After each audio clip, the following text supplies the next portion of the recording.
അപ്പൊ ഇപ്പം അമ്മയാണെങ്കിൽ റീൽ ചെയ്യുന്ന സമയത്ത് അമ്മ വിളിക്കുന്ന കുറെ തെറികളൊക്കെ ഇല്ലേ, അത് നമുക്ക് ഭയങ്കരമായിട്ട് കണക്ട് ചെയ്യും. മേ ബി നമ്മളെ വീട്ടിൽ നടക്കുന്നോണ്ടാവും നമുക്ക് ഓപ്പണായിട്ട് പറയാൻ പറ്റില്ല, അറിയാണ്ട് നമ്മള് യെസ് അതന്നെ. ഇല്ല, പക്ഷെ ഭയങ്കര രസമല്ലേ അമ്മ വിളിക്കുന്നത്? അതൊക്കെ ശരിക്ക് അമ്മ ഇന്റൻഷനലി ചെയ്യുന്നതാണോ അല്ലെങ്കിൽ നിങ്ങൾ അതിലും വലിയ തെറിയ വിളിക്കുന്ന അപ്പൊ റീഷൂട്ട് പോവും, കട്ട് പോവും, പിന്നെ വീപ്പിടും, അങ്ങനെയൊക്കെയാ. ഇതില് സീനാ ഒരു ദിവസം വെയിലിട്ടൊന്ന് ഫുൾ വീപ്പായിരിക്കും. അപ്പൊ നിങ്ങള് യൂഷ്വലി അത് ചെയ്തു വരും അങ്ങനെ എത്തുന്നതാണ് അല്ലേ? അങ്ങനല്ല, നമ്മള് നോർമലായിട്ട് മറ്റേ ഷോട്ട് തന്നെ പ്ലാൻ ചെയ്തെടുക്കുന്നേ. പിന്നെ തെറി പറയണമെങ്കിലും പറഞ്ഞു കൊടുക്കുക അവിടെ തെറി പറയണമെന്ന് അങ്ങനെ. പക്ഷെ വീഡിയോക്കകത്ത് തെറി പറയാൻ അമ്മയ്ക്ക് ഭയങ്കര പേടിയാ. കാരണം ഇങ്ങനെ ഇൻസ്റ്റാഗ്രാമിൽ കുഴപ്പമൊന്നുമില്ല, ഇൻസ്റ്റാഗ്രാമിൽ എന്ത് പറഞ്ഞാലും അക്സെപ്റ്റ് ചെയ്യും ആള്. പക്ഷെ ഫേസ്ബുക്കിലൊക്കെ അത് പോകുമ്പോൾ അപ്പൊ കുറെ ആളുകളുണ്ടല്ലോ അങ്ങനെ, അത് അങ്ങനെ പേടിയാ. പക്ഷെ അതാണ് കൂടുതൽ ആൾക്കാർക്ക് ഇഷ്ടം തോന്നുന്നു അമ്മേനെ അല്ലേ? എനിക്ക് പേഴ്സണലി അതാണ് കേട്ടോ ഇഷ്ടം. അമ്മ എന്ന് വെച്ചാൽ ഫേസ്ബുക്കിൽ എല്ലാം നമ്മുടെ ആ ഒരു പ്രായമൊക്കെ ഉള്ളതുകൊണ്ട് എല്ലാവരും അമ്മയായിട്ട് തന്നെ കാണും. പക്ഷെ ഇൻസ്റ്റാഗ്രാമില് ഫേസ്ബുക്കിൽ ചെല്ലുമ്പോൾ അമ്മയുടെ എല്ലാവരും ഉണ്ടല്ലോ, അപ്പൊ അവർക്ക് പെട്ടെന്ന് അത് അക്സെപ്റ്റ് ചെയ്യാൻ പാടില്ല. അപ്പൊ അവർക്ക് വേറെ കണ്ടന്റ് കൊടുക്കണം. ആക്ച്വലി മൂവിയിലോട്ട് എത്തിയത് എങ്ങനെയായിരുന്നു? ട്രാഫിക് വിളിച്ചിട്ട്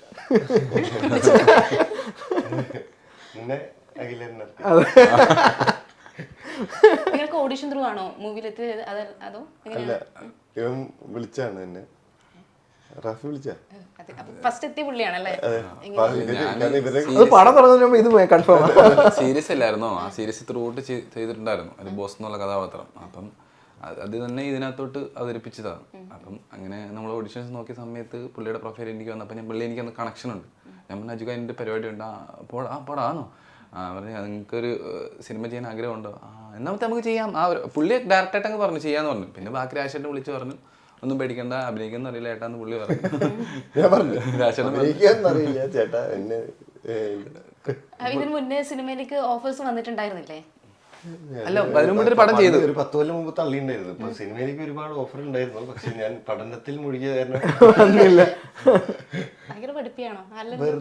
ഞാൻ കേട്ടിട്ടുണ്ട് ഇന്റർവ്യൂവിൽ പറയാൻ വലിയ പഠിപ്പൊന്നും എന്ന് പറഞ്ഞ് ഞാൻ കേട്ടിട്ടുണ്ട്. ശരിക്കും അതെന്താ പിന്നെ അന്നൊന്നും സിനിമയിൽ വരാഞ്ഞത്? അങ്ങനെയല്ല, ആരും വിളിക്കണ്ട, ആരും വിളിച്ചില്ല.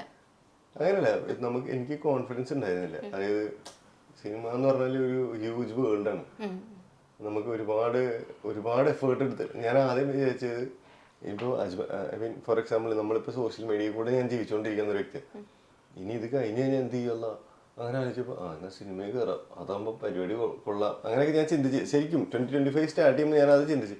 കാരണം നമുക്ക് ഏജും ആയിക്കൊണ്ടിരിക്കുന്നുണ്ട്, കുറേ ഇൻഫ്ലുവൻസേഴ്സും വരുന്നുണ്ട്. അപ്പോൾ അങ്ങനെ ആ സമയത്ത് കറക്റ്റ് എനിക്ക് കോളും വന്ന് ഇങ്ങനെ ഇത് കിട്ടുകയും ചെയ്തു. ഇവിടെ എത്തി സിനിമയിലേക്ക് വന്ന സമയത്ത് തന്നെ എനിക്ക് മനസ്സിലായി, നമ്മൾ വിചാരിക്കുന്ന പോലെയല്ല, ഒരുപാട് ഹാർഡ് വർക്ക് ചെയ്യണം. ഒരു നടൻ അല്ലെങ്കിൽ ഒരു ആള് ഫേമസ് ആവുന്നത് വെറുതെ അല്ല, എഫേർട്ട് എടുത്തിട്ടാണ്. അത്രയും എഫേർട്ട് എടുക്കാണ്ട് നമുക്ക് ഇതിലൊരു പരിപാടി നടക്കില്ല. ഇപ്പോൾ 2023 തൊട്ട് 13 തൊട്ട് അജ്മൽ ഈ 26ലേക്ക് എത്തി നിൽക്കുമ്പോഴുള്ള ആ ഒരു എഫേർട്ട് എത്രമാത്രം ഉണ്ട്? ഞാൻ ഭയങ്കര ഹാപ്പിയാണ്. കാരണം എന്ന് വെച്ചാൽ എനിക്കിഷ്ടമുള്ളതൊക്കെ എനിക്ക് ചെയ്യാൻ പറ്റുന്നുണ്ട്. കൺസിസ്റ്റൻ്റ് ആയിട്ട് ഞാൻ ചെയ്തുകൊണ്ടിരിക്കുക. അതായത് ഞാൻ ഓരോ കൊല്ലം കഴിയുമ്പോഴും പുതിയ ആൾക്കാർ ചെയ്യുന്ന ഓരോ റീലുകളും ഞാൻ എല്ലാവരുടെ അടുത്തും ഞാൻ പണ്ട് അങ്ങനെ ചെയ്തിരുന്നു ഇങ്ങനെ ചെയ്ത് അങ്ങനെ ഞാൻ നിൽക്കില്ല.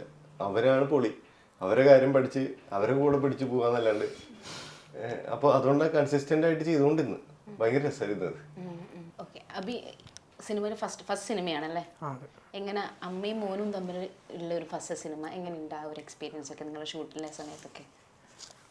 സത്യം പറഞ്ഞാൽ ആദ്യം എനിക്ക് നല്ല പേടിയുണ്ടായിരുന്നു, പിന്നെ പെയ്യെ കുറഞ്ഞ്. അമ്മ വന്നപ്പോഴും അമ്മയ്ക്ക് നല്ല ടെൻഷനായിരുന്നു. പിന്നെ അങ്ങനെ കോമ്പിനേഷൻ സീനൊക്കെ അല്ല അങ്ങനെയൊന്നും ഇല്ല ഇതിനകത്ത്. അമ്മയ്ക്ക് നല്ല റോളുണ്ട്. പിന്നെ എന്താ പറയുന്നത്, അതൊരു വലിയൊരു ഭാഗ്യമായിട്ട് കാണുന്നു അമ്മയായിട്ട് അഭിനയിക്കാൻ പറ്റിയതും. അങ്ങനെ പടത്തിൽ ഒരുമിച്ച് തന്നെ ചെയ്യാൻ പറ്റുന്നത് ഏറ്റവും വലിയ ഒരു ഫ്രെയിമിൽ ഞാനും അമ്മയൊക്കെ നിൽക്കുന്നത് കാണുന്നത് ഭയങ്കര ഹാപ്പിയാ, ഒരു സ്വപ്നം പോലെ. റഫീന്റെ മൂന്നാമത്തെ സിനിമയാണല്ലേ ഇത്? 4-5 അപ്പോൾ ഈ സിനിമയിൽ ഇപ്പം എത്തി നിൽക്കുന്ന സമയത്ത് പഴയ ക്യാരക്ടറും ഇപ്പോഴത്തെ സെയിം ക്യാരക്ടറൊക്കെ സെയിം തന്നെയാണോ? എങ്ങനെയാണ് വരുന്നതൊക്കെ? അല്ല, ക്യാരക്ടർ സെയിം അല്ല. ശരിക്കും പറഞ്ഞാൽ ഇപ്പം ചക്കപ്പഴം കണിമംഗലം അതിനുശേഷം വന്ന എനിക്ക് തോന്നിയൊരു കാര്യം പറഞ്ഞോണ്ട്, അതായത് എനിക്ക് ഇതിനെക്കുറിച്ച് ഐ മീൻ നമ്മൾ സിനിമയിൽ പോകുമ്പോൾ നമുക്ക് ഒരുപാട് ടെൻഷനും സംഭവങ്ങളൊക്കെ ഉണ്ട്. പക്ഷെ ഇവൻ്റെ ഒരു കാര്യത്തിൽ എന്താ സംഭവിച്ചാൽ ഒരു ഡയലോഗ് പറഞ്ഞിട്ട് അല്ലെങ്കിൽ എന്തെങ്കിലും ഒരു സീൻ പറഞ്ഞിട്ടാല് ആ സീന് 1500 എക്സ്പ്രഷൻ ഉണ്ടാവും. ഡയറക്ടറിന് ടെൻഷൻ ആവും, ഈ ഇതിൽ ഏതെടുക്കപ്പത് അങ്ങനത്തെ എന്തൊക്കെയോ ചെയ്യും. ഇവന്റെ പിരികും കണ്ണും മുടിയൊക്കെ ചിലപ്പോൾ അനങ്ങും. എന്തൊക്കെയാ അത് വെച്ചാല് ഒരു പരിപാടി പിടിച്ച് വെച്ചോണ്ടിരുന്നതായിരുന്നു. അതായത് ചക്കപ്പഴമായാലും ഇപ്പം കണിമംഗലായാലും ഒരു ടൈപ്പ് ഓഫ് പരിപാടിയായിരുന്നു. അതിപ്പം ഇപ്പം തീപ്പെരുവിന് ചെയ്ത് സിനിമ ചെയ്തു. അതിനകത്ത് ഒരു സ്ലാങ് മാത്രം പറ്റുള്ളൂ, എന്നാൽ ക്യാരക്ടർ അത് തന്നെയായിരുന്നു. പക്ഷെ തലവര വന്നപ്പോഴത്തേക്ക് ഓൾറെഡി മാറി. തലവര വന്നപ്പോൾ പാലക്കാട് ഭാഷ വേറൊരു മീറ്ററായിരുന്നു. അതായിരുന്നു എനിക്ക് വ്യത്യസ്തമായിട്ട് ചെയ്യാൻ പറ്റിയൊരു വേഷം. അതിനുശേഷം ഇപ്പോൾ കണിമംഗലം വന്നു. എന്താണെന്ന് അറിയില്ല, നോക്കാം. അല്ല, ഇപ്പം അജ്മൽ പറഞ്ഞിട്ടുണ്ടായിരുന്നില്ലേ കുറേ എക്സ്പ്രഷൻസ് ഇടുന്നു.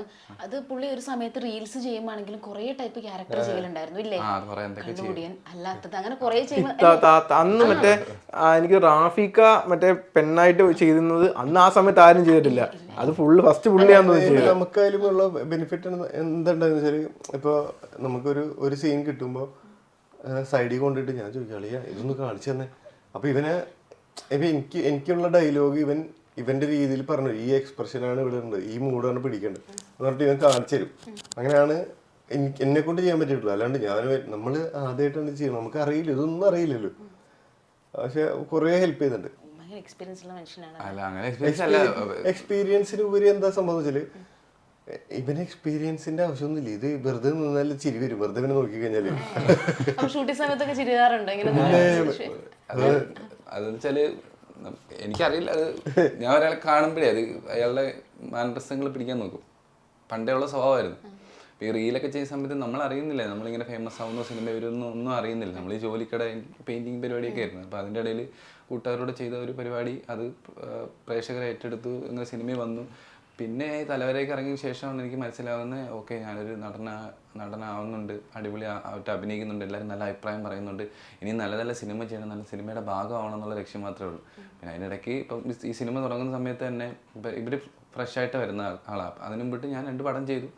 അപ്പം എനിക്ക് കുറച്ച് എക്സ്പീരിയൻസ് ഉണ്ട്. പിന്നെ ഈ രാജേഷ് ചേട്ടനുമായിട്ട് ഞാൻ ഈ സീരീസ് തൊട്ടുള്ള ബന്ധമുണ്ട്. അപ്പോൾ ഡയറക്ടർ എനിക്ക് ഒരു കണക്ഷൻ ഉണ്ട്. എന്താണ് പുള്ളി പറയണത്, എന്താണ് നമ്മൾ ഉദ്ദേശിക്കുന്നത് എനിക്ക് കറക്റ്റായിട്ട് കിട്ടും.